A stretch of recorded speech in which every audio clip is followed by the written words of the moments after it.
자, 신구약 전체에 계시된 주 예수 그리스도에 관한 진리, 오늘 이제 빌립보서 시간입니다.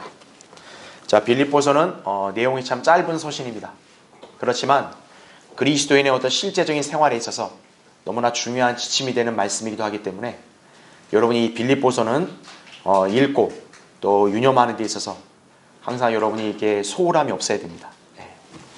특히나 이제 오늘 우리가 빌립보서에서 살펴볼 주제는 그리스도 안에서의 만족과 기쁨이란 얘기죠. 자, 그 밑에 교환을 보세요. 빌립보서는 AD 한 63년에서 65년경, 자, 로마의 감옥에서 사도 바울이 빌립보 교회 성도들에게 보낸, 자, 무슨 서신이요? 옥중 서신이라는 얘기죠. 자, 바울이 이 서신을 기록했을 당시 그의 회심자들은 유대인들과 이방인들에게 박해를 받고 있었다는 얘기죠. 사실은 어떻습니까? 바울도 자기 동족인 유대인들로부터 많은 그런 반대와 저항과 박해를 받았단 말이에요. 그렇죠? 자, 그럼 바울을 통해서 복음을 듣고 구원받아 회심한 그러한 성도들, 바울의 본을 따를 거 아니겠어요? 그러니까 어때요? 자기가 속한 그 지역의 사람들에게 역시나 똑같은 박해와 고난을 당한다는 얘기죠. 그렇죠? 자, 바울이 그런 자기 회심자들에게 해줄 수 있는 말이 뭐겠어요? 당연히 위로와 격려의 말이겠죠. 또 그들이 그것을 통해 위축되거나 주눅들거나 낙심하지 않도록 세워줘야 될 거 아니겠어요? 그렇죠? 그런데 정작 바울 자신은 어때요? 자기 자신도 감옥에 갇혀 있어요. 그렇죠? 여러 감옥에 갇힌 사람 중에 기뻐하는 사람이 어디 있어요? 그렇죠? 그런데 어때요?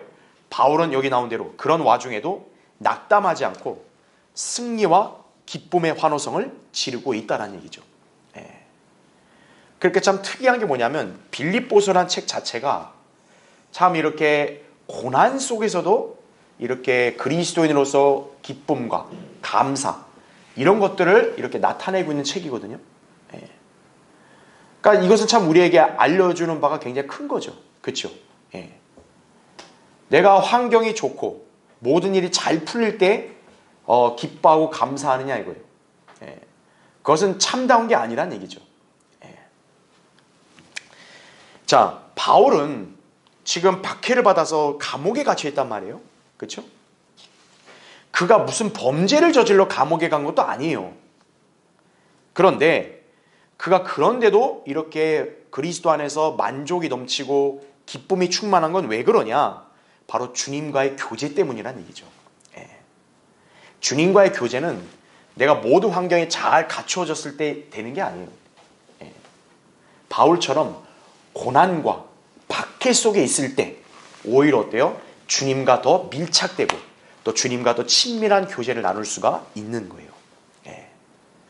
지금 바울이 빌립보서를 기록하면서 기쁨에 대한 단어들을 많이 강조할 수 있었던 게 뭐냐? 바로 그가 고난 중에 있었어도 어때요? 주님과 함께하고 주님과 교제하고 있었기 때문에 가능하다는 얘기죠. 그렇죠. 그래서 밑에 제가 밑줄을 쳐놨죠. 그래서 빌립보서는 그리스도인의 고난 속에서도 기쁨과 승리를 다룬다는 얘기죠. 기쁨과 승리가 최상의 환경과 나에게 너무나 모든 것들이 잘 갖추어진 여건 속에서 나오는 게 아니에요. 특히나 그리스도인은 세상의 삶에서 모든 것이 장밋빛처럼 그렇게 밝지 않다 이거죠. 여러분이 특히나 신실한 그리스도인으로서 진리를 따라 살 때는 고난이 반드시 수반된다고요. 그럼 그 고난이 왔을 때 어린아이처럼 떼쓰고 낙담하고 불평하냐 이거예요. 그건 그리스도인다운 삶이 아니에요. 고난 속에서 어때요? 그리스도인은 만족할 수 있어야 되고 기뻐할 수 있어야 된다는 거죠. 그럴 때 어때요? 승리하는 삶을 살게 된다는 얘기예요. 그래서 빌립보서가 이 땅을 사는 우리 그리스도인들에게 굉장히 중요한 서신이라고 말할 수 있는 게 바로 이거예요. 누구나 이 땅을 살면서 인생의 고난과 시련을 겪고 있는데 또 믿음으로 인한 박해도 받고 있는데 그럴 때도 어떤 거예요? 그리스도인은 승리할 수 있다는 거죠. 그리스도인은 기뻐할 수 있고 감사할 수 있다는 얘기죠. 그게 이 짧은 서신에 이 내용이 다 녹아 들어있다는 얘기예요. 그래서 이 책의 주제는 제가 그 밑줄 친 거 보면 그리스도 안에서 누리는 뭐라고요? 기쁨이라는 거예요. 기쁨. 이 짧은 서신에 우리 그리스도인의 어떤 삶의 중요한 원동력이 될 수 있는 기쁨이라는 이 단어를 강조하고 있다는 얘기죠. 예. 그 핵심 단어 역시 기쁨이라는 얘기죠. 우린 이 책에서 자, 예수 그리스도를 통해 성도가 항상 기뻐하며 만족하는 삶을 살 수 있음을 배우게 된다는 얘기죠. 어떻게 이런 기쁨이 나오냐 이거예요. 우리 모두가 그리스도 안에 있기 때문에 그러는 거죠. 예. 또 우리 안에 누가 계세요? 예수 그리스도가 계시기 때문에 우리는 세상의 그 어떤 거를 때로는 가지지 못했어도 그리스도 안에서 만족할 수 있고 기뻐할 수 있다는 얘기예요. 내 삶이 힘들어도 그리스도 안에서 나는 기뻐할 수 있다는 얘기죠. 그래서 우리는 빌립보서에서 예수 그리스도와 관련돼서는 이러한 진리를 볼 수 있다는 얘기죠. 자, 오늘 이제 우리가 1장과 2장에 있는 내용의 그 범위 안에서 한번 이제 우리가 이 진리를 공부해 보겠습니다. 자, 첫 번째 보세요. 자, 1장에서 우리가 볼 수 있는 주제는 그리스도 안에 있는 성도가 누리는 소망이라는 얘기죠. 예. 자, 밑에 보세요. 빌립보서를 기록할 당시 바울의 주위 환경을 보면 결코 기뻐할 수 있는 상황이 아니었다라는 얘기죠. 자, 당시는 이제 이스라엘 같으면 로마의 속국 아니겠어요, 그렇죠? 그럼 그 로마를 다스리는 황제가 누구냐면 폭군인 네로였다 이거죠. 예. 자, 그 네로 황제의 치리하에 있다 보니까 어때요? 그리스도인의 삶은 결코 평탄할 수가 없는 거예요. 그런 와중에 바울이 지금 죄수로 감옥에 갇혀 있다는 얘기죠. 여러분, 바울에게 무슨 희망이라는 게 있겠어요? 자기는 복음으로 인해서 이렇게 박해를 받아 감옥에 왔는데 지금 그 나라를 치리하는 게 이 아주 사악한 왕이거든요. 예. 무슨 희망이 있겠어요? 그렇죠? 그런데 어떻습니까? 바울은 낙심하거나 두려워하거나 불평하거나 원망을 하지를 않았다는 얘기예요. 바울이 자기 주변 환경만 보면 이게 당연히 나올 수밖에 없는 거예요.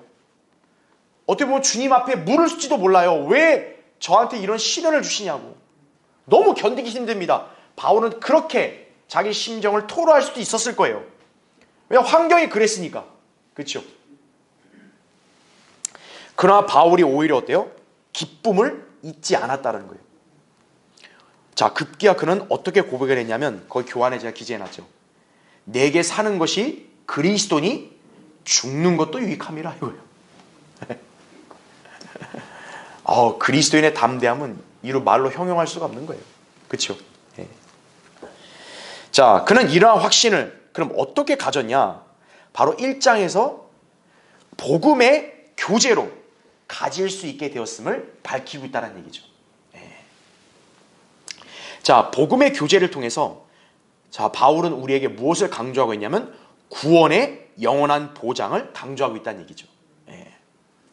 그리고 주님과 영원히 함께 있기를 열망하는 그런 자세도 바울이 여기서 이렇게 표현하고 있는 것이에요. 예. 바로 이게 뭐냐면 그리스도 안에 있는 성도만이 누릴 수 있는 그런 소망이고 가질 수 있는 보장이란 얘기예요. 예. 자, 그럼 한번 보겠습니다. 1번. 자, 빌립보서 1장 6절에 나온 말씀인데 한번 보겠습니다. 우리가 이것을 확신하노니 자, 너희 안에서라고 얘기하죠. 선한 일을 시작하신 그분께서 언제까지요? 예수 그리스도의 날까지 그 일을 어떻게 한다? 완성하시리라. 자, 이 말을 자세히 풀어보면 뭡니까? 예수 그리스도의 날까지 어때요? 하나님께서는 우리 안에서 하시고자 하는 일을 완성하셔야 돼요. 그 말이 뭡니까? 그 일을 완성하기 전까지는 우리의 신변에는 어떤 이상이 일어나지를 않는다는 점을 여기서 암시하고 있는 거예요. 그러니까 우리의 구원이 영원히 보장됨을 여기서 강조하고 있는 것이죠. 그렇죠? 왜 우리 구원이 영원히 보장되냐?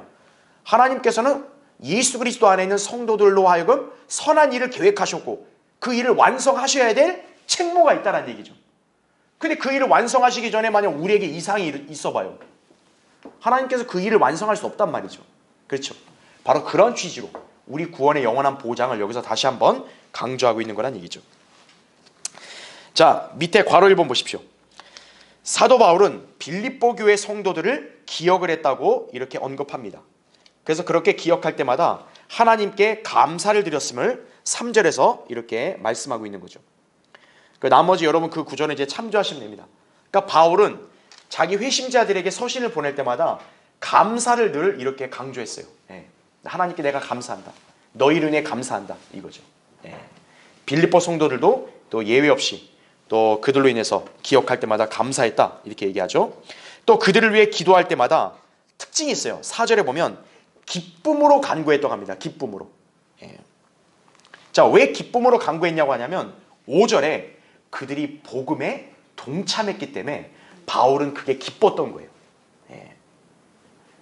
즉 쉽게 말하면 뭐냐면 바울이 이들을 회심을 시켰어요. 그렇죠? 이들을 양육을 했어요. 그럼 어때요? 이들도 바울처럼 주님을 섬겨야 되는데 바울은 열심히 주님을 섬기는데 이들은 뒤에서 그냥 손 놓고 방관하고 있다 이거예요. 그럼 바울의 입장에서는 진이 빠지죠.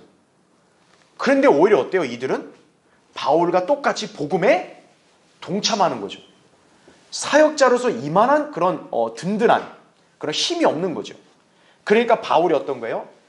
이들이 열심히 복음에 동참하니까 내가 너희를 기억할 때마다 내가 하나님께 기쁨으로 기도한다 이거예요. 예. 자, 그러면 괄호 2번 보십시오. 자, 여기서 그들이 복음에 동참했다는 것은 무엇을 의미하냐면 바울이 전파했던 은혜의 복음과 진리를 일단 믿었겠죠. 그렇죠? 그뿐만 아니라 어때요?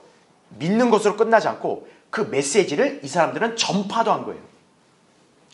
그리고 바울의 고난에 동참했다고 4장 14절에 그렇게 언급되어 있다는 얘기죠. 예. 구원은 은혜로 누구나 다 받을 수 있어요. 그렇죠? 근데 어때요? 그렇게 복음을 전하고 하나님 말씀을 가르친 사역자의 본을 따라서 함께 그 길을 가야 되는데 정작 그 길을 따라가는 사람이 많지가 않죠. 연약하니까. 그렇죠? 그러니까 쉽게 말하면 자기 좋은 것만 취하고 싶고 아무리 예수 그리스도와 진리가 좋아도 그걸로 인해서 좀 고난이나 좀 시련이 오는 거 그건 좀 싫다. 손해를 당하는 거 싫다. 어떻게 보면 이게 인간의 이기심 아니겠어요? 그렇죠? 연약한 사람은 다 그럴 수밖에 없는 거예요. 근데 빌립보 성도들은 어때요? 바울이 그렇게 어려운 고난에 처해 있는 걸 외면하거나 피하는 게 아니라 기꺼이 함께 했다는 얘기예요. 예. 바울이 여러분 고난을 왜 받았겠어요? 바울이 뭘 잘못해서 고난 받았겠어요? 복음 때문에 받는 거 아니겠어요? 근데 빌립보 성도도 어때요? 바울처럼 기꺼이 복음에 동참해서 그 고난을 피하지 않았다는 얘기예요. 예. 또 그의 사역을 위해서 물심양면으로 지원하고 기도로 협력했음을 4장 15절 16절에도 말씀하고 있다는 얘기죠. 예. 그리고 여기 1장 12절 18절에 나온 대로 진심으로 바울을 염려했다는 얘기죠. 예. 그러니까 바울이 뭔가 고난을 받고 지금 힘들어하는 그런 상황이다 보일 때 뒤에서 바울은 바울이고 난 나고 이렇게 한 게 아니라 진심으로 염려한 그러한 성도들이었다는 얘기죠. 예. 그래서 바울이 이 빌립보 성도들은 너희가 복음에 동참했다고 그렇게 고백을 한 거예요. 자, 그럼 이제 괄호 3번 보십시오.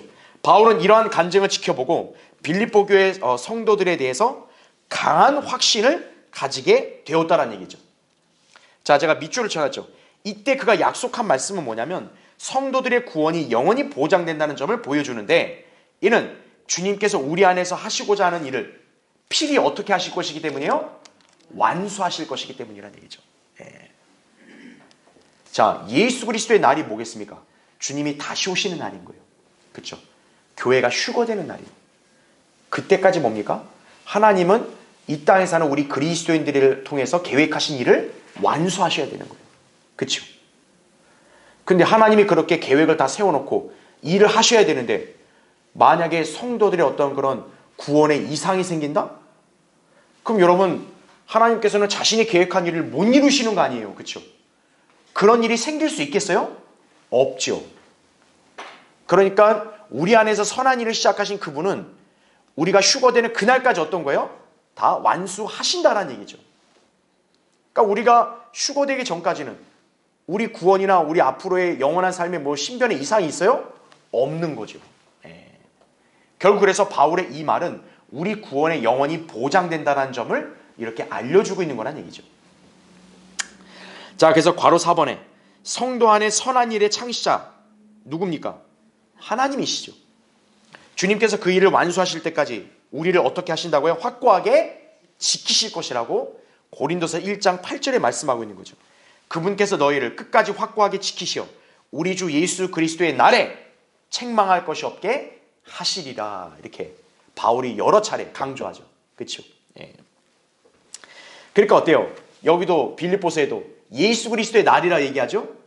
고린도전서에도 예수 그리스도의 날이라고 하죠. 주님의 교회를 데려가실 바로 그 날이에요. 그날까지 우리를 어떻게 한다? 끝까지 지키신다. 확고하게. 예. 그럼 우리를 지키시는 이유가 뭐예요? 우리 안에서 계획하신 일을 완수하셔야 되니까. 그렇죠. 예. 그러니까 주님께서 우리 안에 계획하신 일을 완수하실 때까지는 여러분은 신변에 어때요? 위험에 대해서 걱정하지 말아요. 그죠? 예. 그리스도 안에서 우리는 안전하다는 사실이에요. 예. 자, 그럼 밑에 2번 보십시오.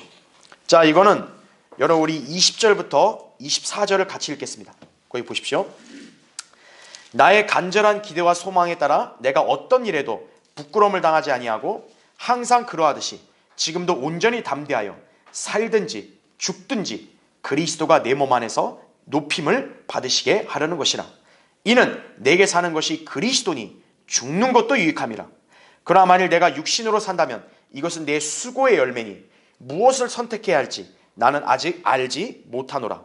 내가 그 둘 사이에 끼어 있으니 내가 떠나서 그리스도와 함께 있을 욕망을 갖는 그것이 훨씬 좋으나 육신에 남아있는 것이 너희를 위하여 더욱 필요하리라. 이렇게 기록이 되어 있죠. 그렇죠? 네. 자, 바울의 이런 담대한 고백, 자, 어떻게 나올 수 있었을까요? 여러 사람이 죽는다는 말을 쉽게 할 수 있겠어요? 사람은 누구나 죽음 앞에서는 위축될 수밖에 없고 겁이 날 수밖에 없는 거예요. 그런데 애써 강한 체를 하는 사람들이 누구냐면 소위 막가파죠. 막가파. 배째 죽여봐 이거죠. 그럼 굉장히 약간 무섭잖아요. 그렇죠? 근데 그런 사람보다 더 무서운 사람이 누구예요? 그리스도인이에요.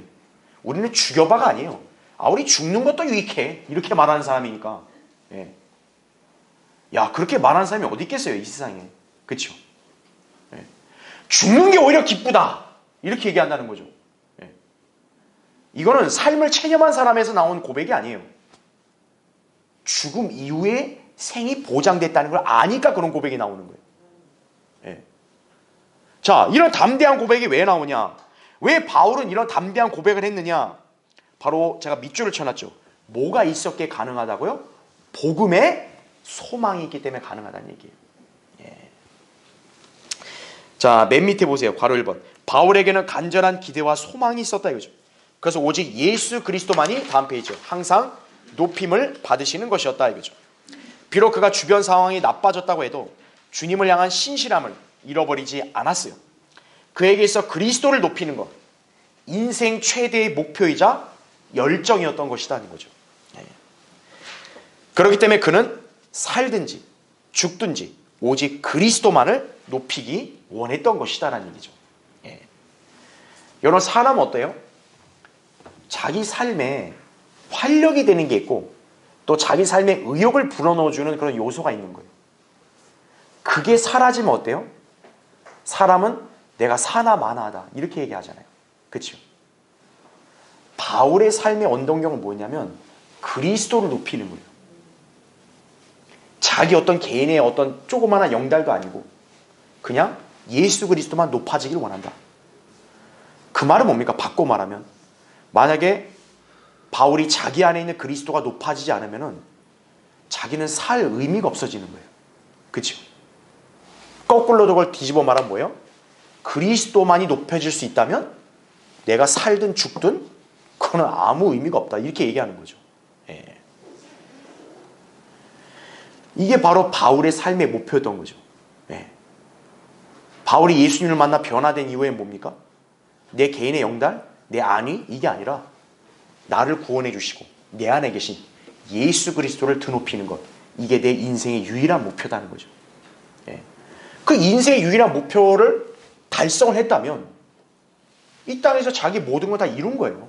그렇죠? 그러니까 여기서 아둥바둥 살라고 막 발악을 하겠어요? 그러지 않다는 얘기죠. 그렇죠? 그러니까 여러분은 바울의 심정을 잘 여기서 우리가 공감할 수 있어야 돼요. 이것이 어떻게 보면 우리 그리스도인의 삶의 목표가 되기도 해야 되는 거예요. 우리 안에 계신 그리스도를 높여드리는, 그것이 우리 삶의 목표란 얘기죠. 자, 그래서 괄호 2번 보십시오. 바울은 오히려 감옥에 갇혀 있음에도 불구하고 두려워하기는커녕, 자, 제가 밑줄을 쳐놨죠. 예수 그리스도와 함께 있을 욕망을 갖는 것이 훨씬 좋다고 고백을 했다 이거죠. 그가 복음의 믿음을 위하여 싸운 것으로 인해 반대에 직면을 했죠. 그렇죠? 그리고 어때요? 바울은 여기서 안전하게 나간다는 보장이 사실 있는 게 아니에요. 자기는 죽을 수도 있는 상황이에요. 그렇죠? 그런데도 어때요? 그는 주님과 함께 있을 것이라는 확실한 소망을 지니고 있었던 거란 얘기죠. 자, 우리는 그나마 덜하지만 이때 당대만 해도 어때요? 예수 그리스도를 전하는 걸로 인해서 신변의 위협을 당할 수 있는 그런 상황이었어요. 그렇죠? 여러분, 그런 상황에서 복음 전하는 거 쉽겠어요? 근데 바울은 어때요? 기꺼이 복음을 전한 거예요. 니들이 나에게 돌을 던지든 니들이 나에게 주먹질을 가하고 몽둥이를 들던 나는 예수 그리스도의 복음을 전한다는 거죠. 그럼 죽을 수도 있잖아요. 맞아서. 상관없다 이거죠. 왜요? 내가 죽어도 나는 그리스도와 함께 있으니까. 이게 바로 복음의 소망인 거죠. 그러니까 나는 내가 여기서 지금 무슨 위협을 당해도 나는 예수 그리스도의 복음을 전한다는 얘기예요. 자, 그리스도인의 담대함은 바로 여기서 나오는 것이에요. 여러분도 이 땅에서 복음을 전하고 진리를 전하며 주님을 섬기는 삶을 살 때 세상으로부터 인정은커녕 오히려 소외를 당하고 조롱을 받고 심지어는 박해를 당한다 할지라도 여러분은 거기에 주눅들거나 낙심할 필요 없다는 거죠. 왜요? 내가 여기서 이런 취급을 당해도 나는 이제 장차 예수 그리스도와 함께 영원히 사니까. 그러니까 그리스도인은 담대한다는 얘기죠. 그리스도인이 한숨을 쉬고 낙심하고 절망하고, 이것은요 수치스러운 거예요. 하나님 말씀을 믿지 않는 사람이에요. 우리는 이 바울의 고백을 통해 우리도 많은 교훈과 도전을 받아야 되는 거예요. 자, 괄호 3번 보십시오. 그리스도인은 왜 예수 그리스도를 높이는데 자신의 전생애를 걸어야 하냐 이거예요. 바울이 21절에 고백을 했죠. 자, 내게 사는 것이 누구니까요? 그리스도니까. 그러니까 죽는 것도 유익하기 때문이란 얘기죠. 특히 바울은 몸에서 떠나 주님과 함께 있기를 간절히 원했다고 고린도서 5장 8절에 그렇게 고백을 했다 이거죠. 자, 그래서 바울은 뭡니까? 자기가 자살하지 않는 이상은 내가 주님을 위해서 수고하는데 신변의 위협을 당해서 내가 죽는다 이거예요. 여러분, 바울이 그거에 대해서 뭐 아쉬워하거나 뭐 두려워했겠어요? 아니다 이거죠. 그렇게 되면 나 오히려 주님과 함께 있는 게 더 좋다 이거죠. 돌로 날 찍으려고? 찍어봐 이거예요. 그렇게 해서 죽으면 나 주님 곁으로 가니까 바울은 오히려 그걸 더 열망했다는 거죠. 특히나 왜 바울은 더더욱 확신을 가졌냐? 그가 셋째 하늘을 다녀왔기 때문에 그러는 거죠. 그렇죠? 셋째 하늘에서 모든 영광스러운 걸 다 봤을 거 아니겠어요? 근데 이제 주님이 야 됐다 내려가라. 내려가고 싶겠어요? 그러니까 바울을 거기 있고 싶겠죠. 근데 하나님께서는 아니야, 너 할 일이 있다 이거예요. 내려가라 이거예요. 그러니까 바울이 이제 다시 이 땅에서 이제 사역을 했잖아요. 그때 바울의 심정이 어떻겠어요? 빨리 가고 싶다. 그러니까 어떻게 해서 더 열심히 복음을 전했겠죠. 왜요? 복음을 열심히 전하면 전할수록 어때요? 박해가 더 거세니까 죽이려고? 그래 죽여봐라. 이거겠죠, 약간. 그렇죠? 자, 우리는 비록 셋째 하늘을 직접 보지 않았어도 우리는 성경의 여러 가지 약속의 말씀을 통해서 셋째 하늘의 그런 영광을 우리는 다 확신할 수 있다 이거죠. 여러분, 확신한다면 어떻게 되겠어요? 죽음을 두려워야겠어요? 아니죠. 주님과 함께 있을 그 욕망을 갖는 그것이 훨씬 더 우리에게는 귀하다는 사실을 여러분이 기억해야 한다는 얘기죠. 그렇죠? 그래서 괄호 4번은 제가 설명드린 거죠. 셋째 하늘의 낙원에 갔다 온 적이 있는 바울이 늘 그곳을 바라보았다 이거죠. 그곳에 거하게 될 소망을 마음속에 간직하며 살았던 것이에요. 이처럼 거듭난 그리스도인은 장차 그리스도와 함께 살게 된다는 보장을 받은 것이에요. 그래서 우리는 어때요? 이 땅을 떠날 그 순간까지 항상 이 점을 의식하며 살아야 되는 거예요. 이게 그리스도인이 가져야 될 욕망이에요. 자, 성경에서는 우리 육신의 욕망을 철저하게 경계합니다. 왜냐? 그건 죄니까요. 하지만 여기서의 욕망은 그리스도인에서 가져야 될 당연한 것이에요. 바로 뭡니까? 주님과 함께 살고 싶다. 빨리 주님과 함께 있고 싶다. 그 욕망인 거죠. 그러니까 여러분은 이 땅에서 욕망을 가지려면 어때요? 이런 욕망을 가져야 되는 거죠. 자, 바로 5번. 사도 바울은 그 둘 사이에, 곧 죽는 것과 사는 것 사이에 끼어 있었다 이거죠. 그건 하나님의 뜻이면 지금이라도 당장 죽어서 주님의 품에 안기는 것을 열망했지만 빌립보 성도들을 위해 수고해야 될 일로 인해 이 땅에 남아있는 것이라고 바울이 고백했죠. 내가 육신 안에서 하나님께서 맡기신 일들을, 또 특히 너희를 위한 일들을 해야 되니까 내가 지금 여기에 있는 거란 얘기죠. 자, 바로 이런 소망이 있는 게 왜 그래요? 그리스도 안에 있기 때문에 그런 거죠. 그렇다면 여러분도 지금 그리스도 안에 있으면 확신합니까? 그럼 여러분도 이런 소망이 있다는 점을 잘 알아야 된다는 얘기죠. 그렇죠? 자, 두 번째. 자, 2장에서 우리가 볼 수 있는 주제. 겸손해 본 예수 그리스도입니다. 자, 여러분 거기 2장 5절을 보세요. 자, 5절부터 11절 보겠습니다. 너희 안에 이 생각을 품으라. 곧 그리스도 예수 안에도 있는 생각이라. 그는 하나님의 형체로 계심으로, 잘 표시해 두세요. 하나님과 동등하게 되는 것을 탈취라 생각지 아니하셨으나 오히려 자신의 영예를 버리고 종의 형체를 입으시어 사람들의 모습을 취하셨느니라. 그리하여 사람과 같은 모양으로 나타나셔서 자신을 낮추시고 죽음에까지 순종하셨으니 십자가의 죽음에까지나.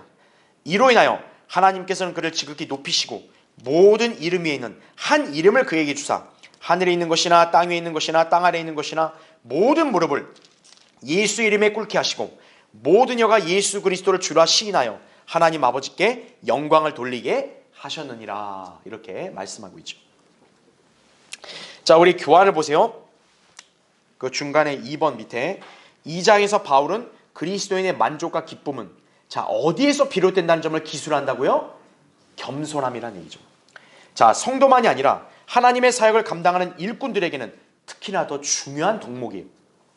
우리는 섬김, 또 신앙생활의 환경, 과정, 결과보다는 기본적으로 사역을 맡겨주셨다는 사실과 계속 임하게 해주셨다는 사실, 그 자체로 기쁨을 누린다는 얘기죠. 자, 사역의 어떤 질과 또 종류와 그리고 또 결과가 각자마다 다 다릅니다. 그렇죠? 성도들 개개인의 삶도 마찬가지예요. 모든 성도가 다 부자가 아니에요. 모든 성도가 다 이렇게 영적인 은사들이 많아서 막 탁월한 그런 사람들이 아니에요. 그렇죠? 그럼 어때요? 내가 어떤 성도 간의 비교를 통해서 왜 난 저런 복이 없을까? 왜 나는 저런 환경이 아닐까? 이렇게 불평하거나 투덜댈 그런 여지가 있는데, 근데 어때요? 성도는 절대 그런 생각을 품으면 안 된다는 얘기죠. 중요한 게 뭡니까? 내가 어떤 환경이든 내 자질이 어떻든 주님은 나를 구원해 주시고 이렇게 진리 안으로 나를 불러주셨다는 얘기예요. 내가 주님 앞에서 인정받는 그런 믿음의 생활을 할 수 있도록 인도해 주셨고 참다운 경배를 드리게 해주셨다 이거예요. 그 사실 자체에 여러분이 감사해야 한다는 얘기예요. 우리 일꾼도 마찬가지예요. 나는 왜 큰 교회 목사가 아닙니까? 난 왜 이렇게 유명한 그런 학교에서 학생들을 가르치는 게 아닙니까? 그렇게 따지면 안 된다는 얘기죠. 어느 환경에 있든 주님이 나에게 사역을 맡겨주셨다. 이거에 감사해야 한다는 얘기죠. 그럼 어때요? 그걸로 인해서 기뻐할 수 있는 거예요. 근데 그게 아니라 다른 걸 바라보면 어떤 거예요? 기쁨이 안 나오죠. 오히려 힘이 빠진다 그러죠. 왜? 비교하니까요. 외적인 걸로만 보려고 하니까요. 그렇죠. 그리스도인은 시선을 거론해 보면 안 된다는 얘기죠. 그리스도인의 시선은 어때요? 주님만 바라봐야 되는 거예요. 확실한 거 뭐예요? 주님이 여러분 개개인을 사랑하셔서 진리를 알게 하셨고 진리로 인도하셨잖아요. 그렇죠? 기본적으로 그거에 통해 감사함을 또 기쁨을 가져야 한다는 얘기죠. 자, 그래서 밑줄 친 거 보세요. 이러한 기쁨은 감사하는 마음에서 오게 된다는 얘기죠. 여러분 기쁨이 없는 사람 특징이 뭔지 아세요? 그 사람은 감사가 없어요. 감사하지 않으니까 기쁨이 없는 거예요. 그러니까 어떤 거예요? 항상 이렇게 짜증이 나고 투덜대고 불평하고 또 한탄만 하고 낙심하고 이러는 거란 얘기죠. 자, 그러면 그 밑줄 친 거 계속 보세요. 그 감사는 근본적으로 어디에서 온다고 기재해놨어요? 겸손한 마음이라는 거죠. 항상 우리 자신을 돌아봐야 됩니다. 지금 나는 감사하고 있는가 이거예요. 감사를 잘 안 하고 있어요. 왜 안 하고 있는가? 어느 순간 내 안에 이 겸손의 성품이 사라진 거예요. 어느 순간 나도 모르게 무의식적으로 나 자신을 지금 높이고 있는 거예요. 즉 나라는 존재는 이 정도 대우를 받아야 되는데 왜 이 정도 대우가 없냐? 이렇게 시작을 하면 어떤 거예요? 감사가 없죠. 그럼 어떤 거예요? 기쁨이 없죠. 그럼 어떻게 되는 거예요? 불평이 나오는 거죠. 하나님 앞에서. 왜 저 사람은 저렇게 잘해주고 왜 나는 이렇습니까? 이렇게 되는 거예요. 그러니까 모든 게 뭡니까? 알고리즘처럼 다 묶여있는 거예요. 다. 그래서 겸손함을 지녀야 되는 거예요. 그래서 바울이 지금 이 빌립보서 주제가 뭐라 그랬어요? 기쁨이라 했잖아요. 이 기쁨을 얘기할 때 왜 겸손을 강조하고 있느냐? 바로 겸손이 있어야 기쁨이 자연스럽게 온다는 거예요. 감사가 나온다는 얘기죠. 그러니까 빌립보 성도들, 나아가 또 오늘을 사는 우리 그리스도인들에게 바울이 이 서신에서 가르치는 거 뭐냐? 겸손함을 지니고 있어야 한다는 얘기죠. 그래야 너희들이 감사가 나오고 기쁨이 충만할 수 있다는 거죠. 환경에 구애됨이 없이. 자, 그런데 그럼 우리는 이 겸손을 어떻게 배우고 어떻게 가질 수 있냐 이거예요. 바울은 바로 가장 위대한 본을 예수 그리스도가 보여주셨다는 점을 여기서 설명하고 있는 거예요. 그러니까 우리가 겸손함을 배우고 싶다, 가지고 싶다 그러면은 누구를 통해 배우라고 바울이 얘기하고 있는 거예요? 예수 그리스도를 통해 배우라고 얘기하고 있는 거란 얘기죠. 자, 예수 그리스도의 겸손이 얼마나 위대한지를 우린 여기서 지금 보고 있는 거예요. 자, 1번 보십시오.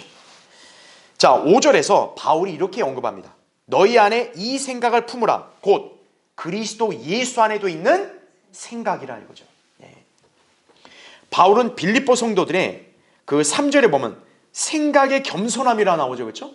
생각의 겸손함을 위해서 예수님의 생각을 제시한다는 얘기예요.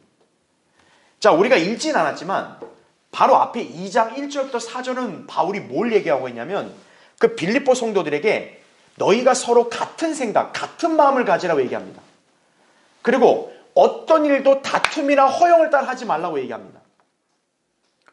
자, 이 얘기를 한 걸 보니까 아마도 빌립보 교회의 어떤 성도들 안에는 서로 생각이 달라서 다투는 사람이 있었던 것 같아요. 그러니까 바울이 지금 그들을 바로잡기 위해서 이 말을 하고 있는 거란 얘기죠. 그게 어떤 대단히 심각하고 뭐 거창한 일이 아니라 약간 사소한 일에 있어서 뭐냐? 서로 생각이 다른 거예요. 다른 거면 그냥 그걸로 끝내야 되는데 그게 아니라 뭐냐? 다툰다는 얘기죠.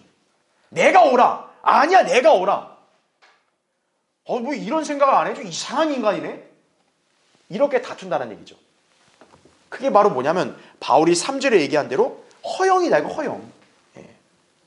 그러니까 그런 걸 하지 않으면 어떻게 해야 돼요? 너희들이 생각의 겸손함을 가져야 된다. 그렇게 얘기하면서 어떤 거예요? 바울이 예수 그리스도라는 본을 제시하고 있는 거예요.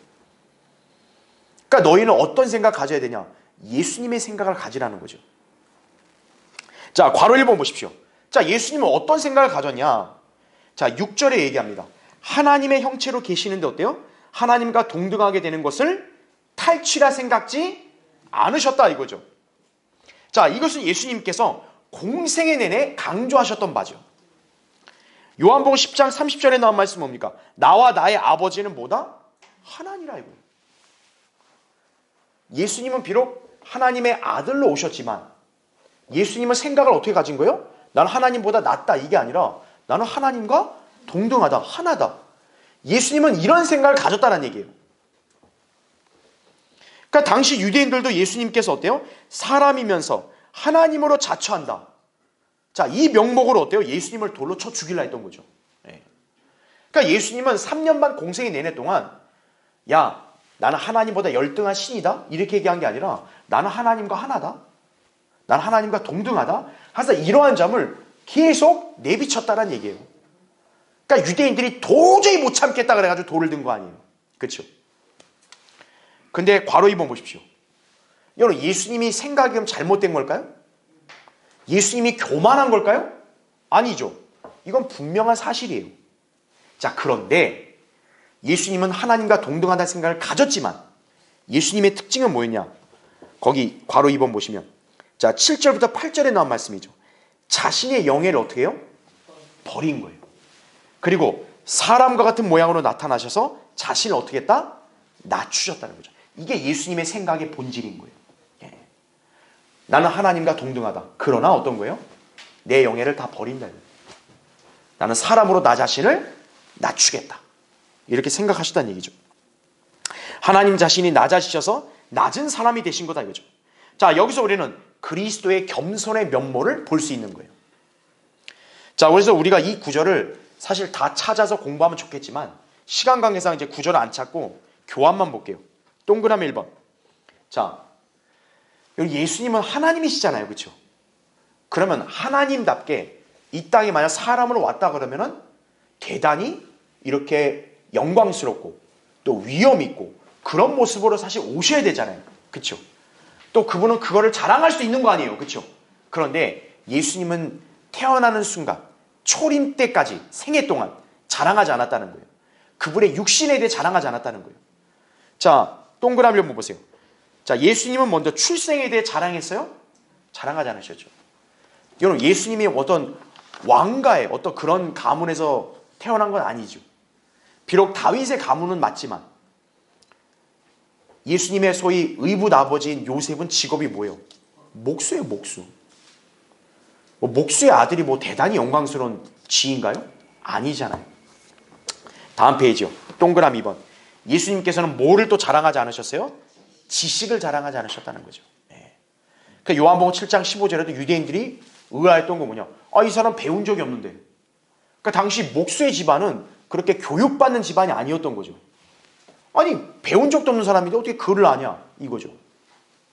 아, 예수님 뭐 글만 알겠어요? 모든 지혜와 지식의 보화의 원천이신데 그런데 자랑하지 않았다는 거죠. 동그라미 3번. 예수님께서는 뭐도 자랑하지 않으셨어요? 외모도 자랑하셨다는 거죠. 예수님 막 화장품 바르면서 막 머리 하면서 이렇게 막 야 잘생겼지 나 이런 분 아니라는 거죠. 이사야 53장 2절도 보면 거기 예언에 나온 게 뭐냐? 메시아는 이렇게 외모에 대해서 이렇게 막 돋보이고 이러지 않았다는 점을 얘기하고 있다 이거죠. 예. 동그라미 4번.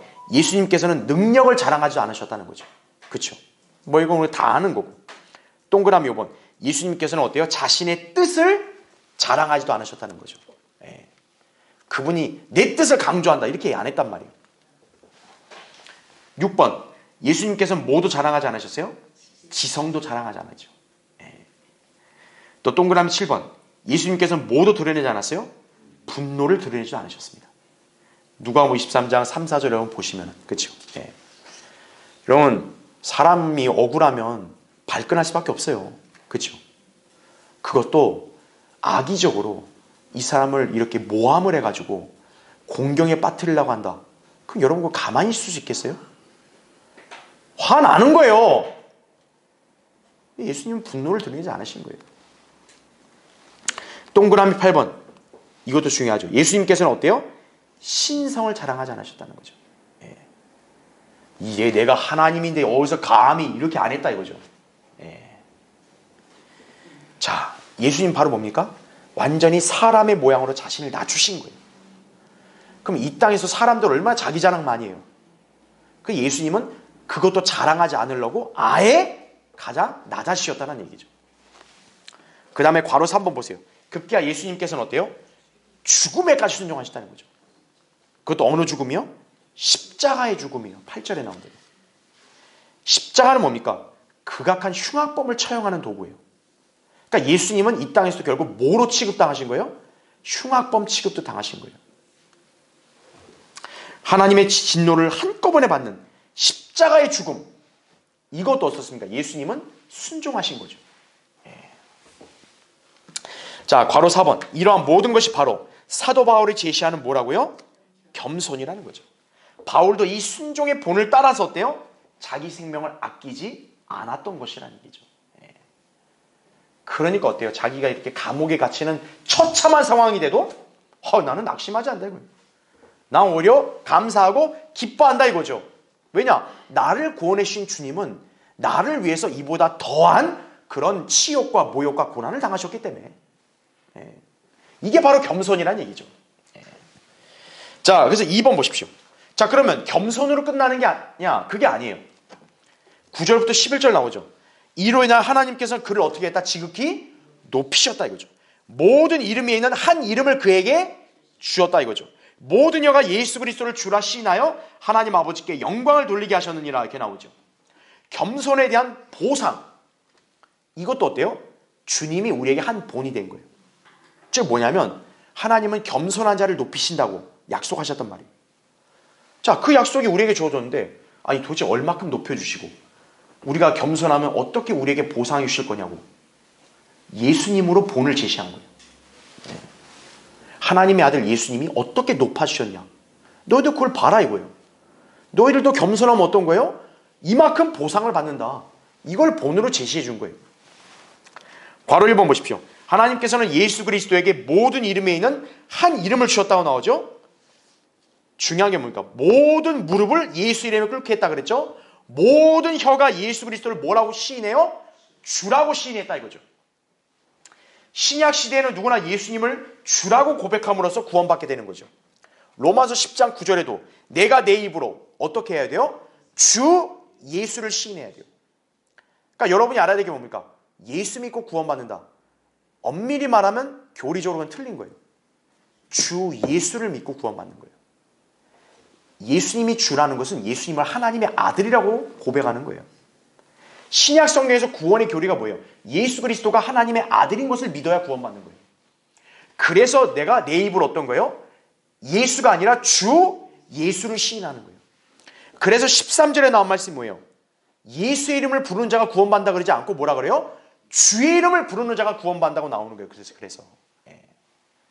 그러니까 여러분이 예수 믿고 구원받았다고 한 사람들의 말을 무조건 믿으시면 안 돼요. 그것은 제대로 믿은 게 아니에요.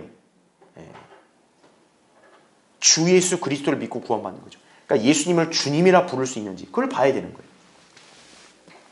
괄호 2번. 특히나 하나님께서는 예수 그리스도 이외에 그 어떤 다른 이름도 구원하지 못함을 아예 딱 확증하셨죠. 그렇죠? 사도행전 4장 12절에도 다른 이에게는 구원이 없다고 얘기하잖아요. 그렇죠? 자, 이 구절은 다 아니까 넘어가고요. 괄호 3번. 실제로 예수라는 이름은 어때요? 어떤 다른 신보다도 뛰어나죠. 보세요. 구약에서는 여호와라는 이름이 있단 말이에요. 주. 그렇죠? 하나님. 그런데 신약 시대는 어떤 거예요? 그 여호와 하나님도 어때요? 모든 이름 위에 어떤 이름을 높였다? 예수의 이름을 높였다는 거죠. 그래서 이 신약 시대에는 영광을 누가 받는 거냐? 주 예수 그리스도가 받는 거예요. 구약은 여호와 하나님이었다면 신약은 주 예수 그리스도가 받는 거예요. 그래서 그 다음에는 어떤 권력가보다도 장엄하죠. 어떤 웅변가보다도 설득력 있죠. 여러분 예수님의 말이 얼마나 설득력 있으면 예수님 붙잡으러 가는 관원들까지도 감화돼가지고 돌아오잖아요. 우리 요한복음 공부한 거 다 기억나죠, 그렇죠? 어떤 작곡가보다도 음악적이죠. 그렇죠. 그리고 다른 어떤 성도보다도 거룩하죠. 다른 어떤 가장 아름다운 여인보다도 더 아름답죠. 예수 그리스도, 하나님께서 그 예수라는 이름을 가장 빛나게 하시는 거예요. 그 다음에 괄호 4번 보세요. 무엇보다 예수님께서는 장차 온 땅을 통치할 뭐가 되신다고요? 위대한 왕이 되실 것이다 이거죠. 그분은 이스라엘을 영원히 통치하시게 될 것이다 이거죠. 누가복음 1장 31절 33절에 마리아에게도 천사가 와서 얘기하잖아요. 그의 이름을 예수라 하라야죠. 그는 위대하게 될 것이며 그 다음에 주 하나님께서 그에게 뭘 주신다고요? 그의 조상 다윗의 보좌를 주실 것이며 그는 야곱의 집안을 영원히 통치할 것이요 그의 왕국은 무궁하리라 이거죠. 예수 그리스도 앞에 지금 무릎 꿇지 않은 사람은 어떻게 되는 거예요? 나중에 무릎 꿇게 되는 거예요. 근데 그때는 이미 때가 늦는 거죠. 불못으로 빠이빠이 이렇게 하는 거예요. 들어가 이거죠. 살려주세요 주 예수 그리스도 들어가 이거예요. 그런 꼴을 당하지 않으려면 지금 이 시대에 자기가 살아있을 때 예수 그리스도를 주라 고백하고 구원받아야 되는 거예요. 자, 마지막 괄호 5번. 이와 마찬가지로 부르심에 순종한 우리 그리스도인에게는 모든 일이 합력하여 선을 이룬다고 약속하셨죠. 그렇죠? 로마서 8장 28절에 또 디모데서 6장 17절에 따르면 모든 것을 어때요? 우리에게 풍요하게 주셔서 향유케 하신다 약속하셨죠. 또 예수 그리스도를 통하여 모든 것을 할 수 있는 특권이 허락되죠. 빌립보서 4장 14절에 내게 능력 주시는 그리스도를 통하여 13절에 그렇죠? 내가 모든 걸 할 수 있다. 또 야고보서 1장 17절에는 모든 좋은 선물, 모든 온전한 선물이 위로부터 내려온다 이거죠. 히브리서 11장 6절에는 하나님은 어떤 분이에요? 보상하는 분이에요. 보상하는 분. 내가 겸손함으로 주님을 찬양하고 섬기고 감사하고 기뻐한다. 하나님은 보상한다 이거죠. 정말이에요? 예수 그리스도를 봐라 이거예요. 이렇게 보상한다. 우리에게 바로 그 점을 알려주고 있다는 점. 잘 기억하시기 바랍니다.